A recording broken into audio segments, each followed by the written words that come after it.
सरकार की आलोचना अपराध नहीं है, लेकिन भारत में राज्य या केंद्र सरकार की आलोचना करने वाला अधिकांश मौके पर मुश्किल में फंस जाता है। सरकार के इशारे पर विरोध की आवाज उठाने वालों पर रासुका के तहत कार्रवाई की जाती है। ऐसा ही एक मामला बीजेपी शासित राज्य मणिपुर में सामने आया है।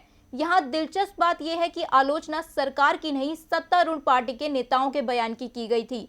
इसे लेकर आज सुप्रीम कोर्ट ने तल्ख टिप्पणी की है। तो क्या कहा है सुप्रीम कोर्ट ने और क्या है मामला, देखिए ये रिपोर्ट।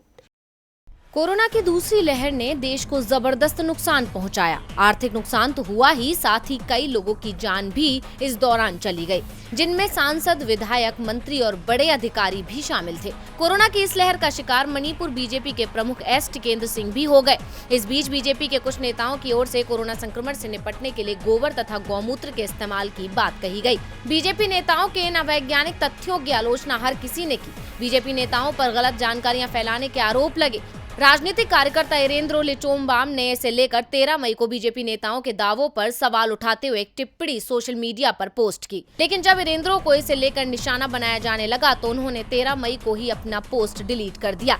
लेकिन इसके बावजूद सत्तारूढ़ दल के दबाव में लिचोमबाम के खिलाफ कार्रवाई शुरू की गई और उन्हें गिरफ्तार कर लिया गया। जिस पोस्ट को लेकर ये कार्रवाई की गई उसमें साधारण धाराओं के तहत भी मामला दर्ज नहीं होना चाहिए था, लेकिन लिचोमबाम पर रासुका लगा दिया गया। उन पर कुछ और धाराएं भी लगाई गई, जिसमें उन्हें आसानी से जमानत भी मिल गई, लेकिन रासुका से उन्हें राहत नहीं मिल सकी। मामला सुप्रीम कोर्ट पहुंचा, जहां सुनवाई के दौरान न्यायमूर्ति DY चंद्रचूड़ और न्यायमूर्ति MR शाह की पीठ ने सरकार से जवाब मांगा। सॉलिसिटर जनरल तुषार मेहता ने कहा कि वह याचिका का विरोध नहीं कर रहे, लेकिन जवाब दाखिल करेंगे। इसे लेकर कोर्ट ने कहा कि इरेंद्रो को हिरासत में रखने से संविधान के अनुच्छेद 21 के तहत उनके जीवन की स्वतंत्रता के मौलिक अधिकार का उल्लंघन होगा। सुप्रीम कोर्ट ने कहा कि आज ही इरेंद्रो को रिहा किया जाए। कोर्ट के तेवरों से साफ है कि सरकार की कार्रवाई पूरी तरह से गलत थी।